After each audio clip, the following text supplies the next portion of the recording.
ta pogled ali pa socialistična stvarnost, da tako rečem. Prvi referent je kolega Jože Dežman, trenutno vrši dolžnosti direktorja iz Arhiva Republike Slovenije, ki bo predstavil referat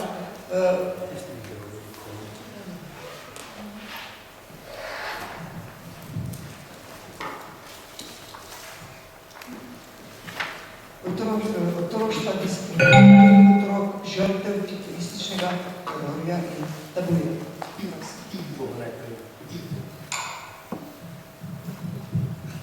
Viktor Perigonija, edini otrok delavske družine iz Tržišča pri Kranju, še danes ne ve, zakaj smo partizani in bili starši. Oče je bil tekstilni mojster v Ljubovini, mama je bila tekstilna delavka pri v Stražišču. Leta 1943 sta prišla na dom dva partizana in vprašala za očeta, ki se je nedeljo po maši zadržal v gostini. Te dva sta potem vprašala mamo, ali če lahko bi posodila kolo.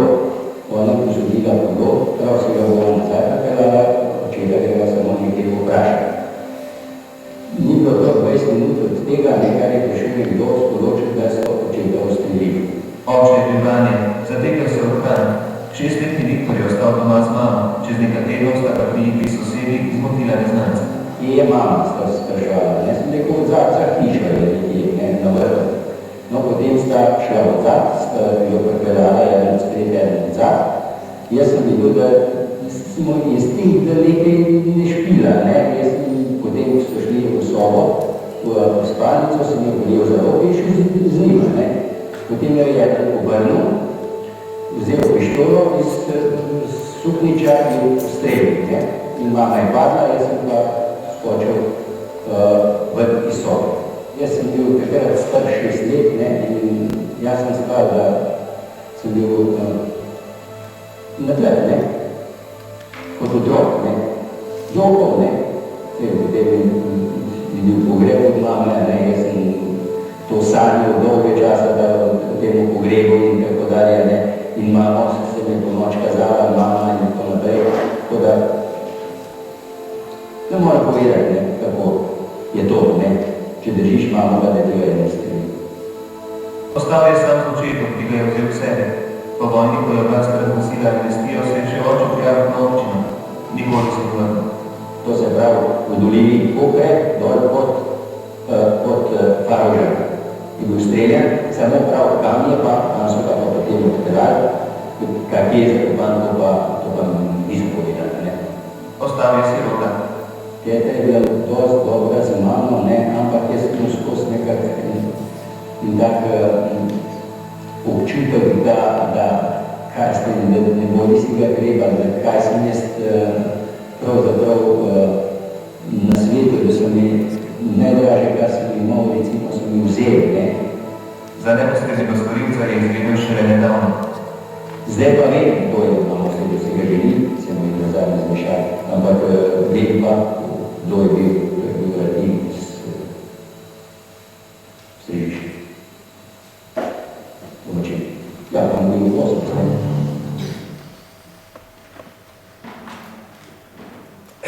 Poglejte, to je zelo enostavni vstop v drugo plat totalitarne države. Če ste obe kolegici totalitarno zlorabo mladosti prikazale v podobi in oblastnih dokumentih oziroma, jaz bi rekel, v omrežju moči, imamo tukaj pa drugi del zgodbe, ki bi mu lahko rekel mogoče omrežje nemoči ali pa moči nemočnih. Z gospodom Velikonijem sem se jaz poznal kar nekaj let, namreč ob 7 zjutraj je iz Lesec proti Ljubljani odpeljal vlak, na katere smo bili gospod Velikonija, gospod državni tožilec, gospa podpredsednica skupščine in podobno. In on nikdar ni povedal, da bi bil kakorkoli prizadet na ta način, kot je povedal zdaj. Z nami se je vozil tudi gospod Čolar. Njegova sestra je mene v osnovni šoli učila matematiko. Ne eden, ne drugi ni nikoli povedal, da je bil njun oče ubit od partizana. In ne drugi, ni nikoli povedal, da bi bil lahko morilc moj stric. V Lescah sem bil tudi trener košarkarske ekipe in sem treniral enega Braneta. In sem poznal njegovo mamo, ki je bila tajnica Zveze borcev, in nikoli ni povedala, da so ji tako očeta kot mamo ubili partizani. Če ste gledali oddajo Milanu Kučanu, ste videli nenavaden in silno neroden prizor. Milan Kučan se je s sestro spominjal svojega očeta. Njegov oče je bil, jaz bi rekel, če bi pač preživel, če ga ne bi Mađari mobilizirali, bi ga seveda ubili partizani, bil je ravnatelj šole, Mađaron, vodja predvojaške vzgoje, ampak pravzaprav je Milan mu neverjetno srečo, da je bil oče mobiliziran, da je prišel v jugoslovansko enoto ustanovljeno v Sovjetski zvezi in potem tam padel. Leta 1994, ko smo izdali knjigo Od vzhodne fronte do Slovenije o teh enotah, Milan Kučan ni hotel prijeti na predstavitev te knjige. Skratka, mi nimamo samo težav z otroštvom teh diskriminiranih žrtev. Vidite tam, da en uraden izraz takrat je bil kompromitirane žrtve. Mi imamo težave tudi s tem, da približno za 800 partizanskih ali pa otrok partizanske strani vemo, recimo krajni otroci pa ilegalčki, malo več o njih vemo. O ostalih 10, 12 ali pa celo več tisoč partizanskih otrok ni ene resne študije. Gre namreč za to, da je otroštvo, kar je v naš prostor vedla Alenka Puhar in s prvotnim besedilom življenja in z drugimi psihozgodovinskimi modeli, pač ključno oblikuje človeka. In če si Hitler razvija v tem srednjeevropskem družinskem terorju, kaj je mogel našim stalinistom biti, da so se razvili v nekaj podobnega. Za mnogo otroštva to že lahko vemo, zlasti za Titovo. Titovo je zelo zlorabe, alkoholizem, slabi stiki z družino, potem težave z ženskami, z otroci in pa seveda ekstremno nasilje, kot jim zgodovina to dopusti. Tabu je bil tak, jaz sem leta 1994 naredil seznam 330 od partizanov ubitih ljudi, zaokrožje Jesenice, objavil to v časopisu in razen ene gospe iz Bohinja niti eden ni prišel, da bi vprašal po svojcih, kaj se jim je zgodilo. Danes poznamo celo vrsto pretresljivih zgodb teh ljudi, kako je to bilo. Ker tukaj ta lager, ki je za te otroke predstavljala socialistična šola, to je bil izjemno natančen sistem diskriminacije, se pravi brez malc, brez počitnic, brez štipendij in pa pretepanje sokovcev strani sovrstnikov in učiteljev. To je čist navaden vsak dan. Socialna služba je že fakulteta za socialne vede, je pač razložila, da do sreje 60 let je prva naloga socialne službe, da upravičence deli na tiste, ki pomoči dobijo, na tiste, ki ne. Še leta 1974 je dobil vsi ravnatelji ukaz, da povedo, kjer otroci hodijo k verouku, da ne bodo šli, in tem je bilo prepovedani tudi učiteljske šole.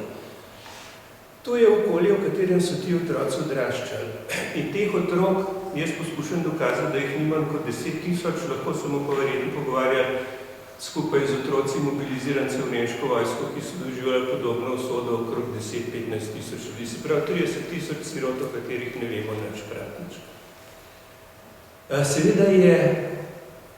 Seveda je to vprašanje izjemno zanimivo. Poglejte, včeraj je prišel k mene gospod, katerega en staroči je bil obsojen na božičnem procesu, drug staroči je bil obsojen na Dahovskem procesu in tudi eksekutiran.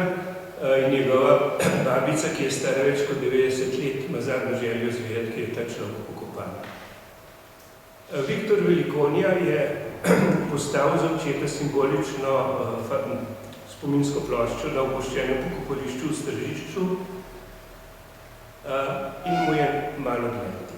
Se pravi, mi smo v državi, kjer je temeljni sporazum, mora biti pravica do spomina in pravica do groba. Tukaj se sploh ne moramo v drugih stvarih pogajati in to je bilo v vsej tem obdobju radikalno kršeno. Da se te pozabljeno, zapljeno otroštvo poskušamo upozoriti, da celo v popisih mrtvih so otroci pozabljeni. Tudi tisti, ki bi jih lahko šteli kot mrtve z partizanske strani. Potem ena stvar, ki je mogla iti v mednacionalne odnose. Če mi govorimo o 600 ukradenih otrocih kot o velikem zločinu hitlerizma, nacionalsocializma, je treba vedeti, da je v Jugoslaviji po nemških ocenah 18 do 20 tisoč sirot nemške manjšine, katerih starši so ubiti, ti otroci so slavizirani. To pomeni, da imamo mi film Marka Čadeža leta 95, Jožeta Možine tam okrog 2000 in film leta 2007 Otroci s Petrička, v katerem nastopajo prav te sirote nemške manjšine. Tudi eden ne upa reči nemške besede. Eno poglavje, ki ga bo treba odpreti, bo poglavje čezmejnega. Po ugotovitvah srbskega kolega Cvetkoviča je 37 tisoč Jugoslovanov se lahko združili šele po letu 1954. Tudi v Jugoslaviji je vsaj nekaj 10, verjetno tudi čez 100 družin, ki so lahko se pravi, praviloma beži oče, družina ostane tukaj, se pravi, 10 let so bile te družine razbite. To so zgodbe, ki jih seveda lahko penjamo v svetovni kontekst. Mi imamo eno odlično Fajđesovo knjigo, imamo te aboriginske študije za Avstralijo, imamo tudi eno izredno zanimivo študijo angleških otrok, ki jih kot mladoletne pošljajo v Avstralijo, da bi gradili imperij in tako naprej. Ampak eno minimalno sočutje za otroka je tisto, kar je po moje bo lahko zgodovinski rezultat tega posveta in tudi eno minimalno spraševanje, kakšna je bila to družba, kjer so bili otroci roboti. Pa ženske, poglejte, mi imamo od 172 herojev je samo ena ženska, ki bi se je lahko rekla gospodinja. Skoraj nimamo razlage enega pojava, ki se mu reče žalovanje. Zelo je, poglejte, mi imamo posttraumatsko stresno odmotno, uvede slovenska psihiatrija krepko po letu 90. Hugo Klein, ki je pisal o psihiatričnih motnjah jugoslovanskih partizanov, je bil lahko objavljen šele 10 let po vojni, potem, ko je knjigo napisal. Če pa pogledamo, kako Črt Kanoni opisuje svojega očeta, vidimo, da je aktivno zdravil tako žrtve nacionalsocializma kot znorele partizanske morilce, da je kot psihiater sodeloval v dahovskih procesih in tako naprej. To pomeni, da imamo cel kup strok, ki svoje temne strani še niso razkrile. Slovenska pedagogika, slovenska sociala je seveda zelo kmalu bo mogla biti na vrsti, da mu zveli še te resne okvire, kaj se je dogajalo. V okviru, v katerem mislim, da se je potrebno pogovarjati, seveda ne bo črno-bele zgodbe, ampak bodo zgodbe z mnogimi sivinami, zgodbe o različnih identitetah, zgodbe o tem, kako so ti otroci se preživljali, se pravi tako sirote z partizanske strani. Jaz vam povem, direktor, mogoče najpomembnejše slovenske kulturne ustanove, je sin ustreljenega talca. Ko sem mu prenesel dokumente o smrti njegovega očeta, je ravno tako osupno prebledu in razpadu kot ljudje, taki kot je tale, s katerimi se pač že približno veš, kaj je. In kaj je?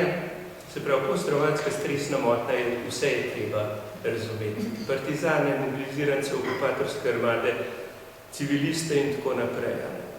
Ker ta teror, ki se je prolongiral s tajno politično policijo in z vsemi pritiklinami totalitarizma, je seveda travmo samo poglabljal. Ni bil namen travme zdrav.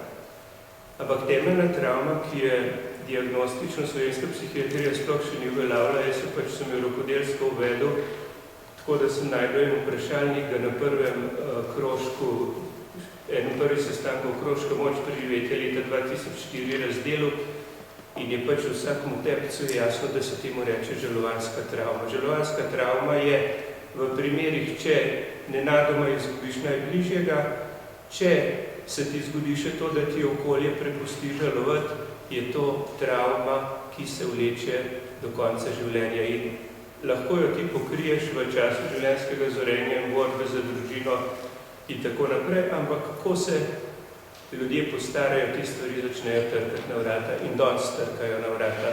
K meni zdaj pravzaprav tedensko ali pa skoraj dnevno so začeli prihajati pripadniki tretje generacije, moje in mlajši, zato ker so zaradi teh tabujev podrti medgeneracijski odnosi v družinah, tako partizanskih, tako protipartizanskih, tako ostalih, se je praviloma lagalo, ker govoriti v taki državi, kjer se imajo take rituale militarizacije in poneumljanja mladine, kot smo jih videli v predhodnem prispevku, je bilo pač najhujše, če bi govoril resnico. In to so te stvari, s katerimi se bomo mogli v prihodnosti seveda obadati. Posel ni prijeten, ampak jaz zdaj zadnje čase na predavanjih dve stvari sprašujem, ne pač, če smo Slovenci, zakaj smo to in zelo malo ljudje vedo, zakaj smo Slovenci, drugo vprašanje pa je, če smo zmagovalci. In tudi tukaj smo malo nelagodil publika ponovati, ampak mi smo zmagovalci. In tudi tile naši predniki so pripeljali skozi vse muke življenja svoje usode naprej. Kot skupnost smo zmagovalni, bil je pa en čas, ko smo imeli zmagovalce, ki so se kot zmagovalci grozovito slabo vnesli in po teh posledicah nam pa govorijo tudi v bistvu 10.000 otroških usod. Hvala lepa.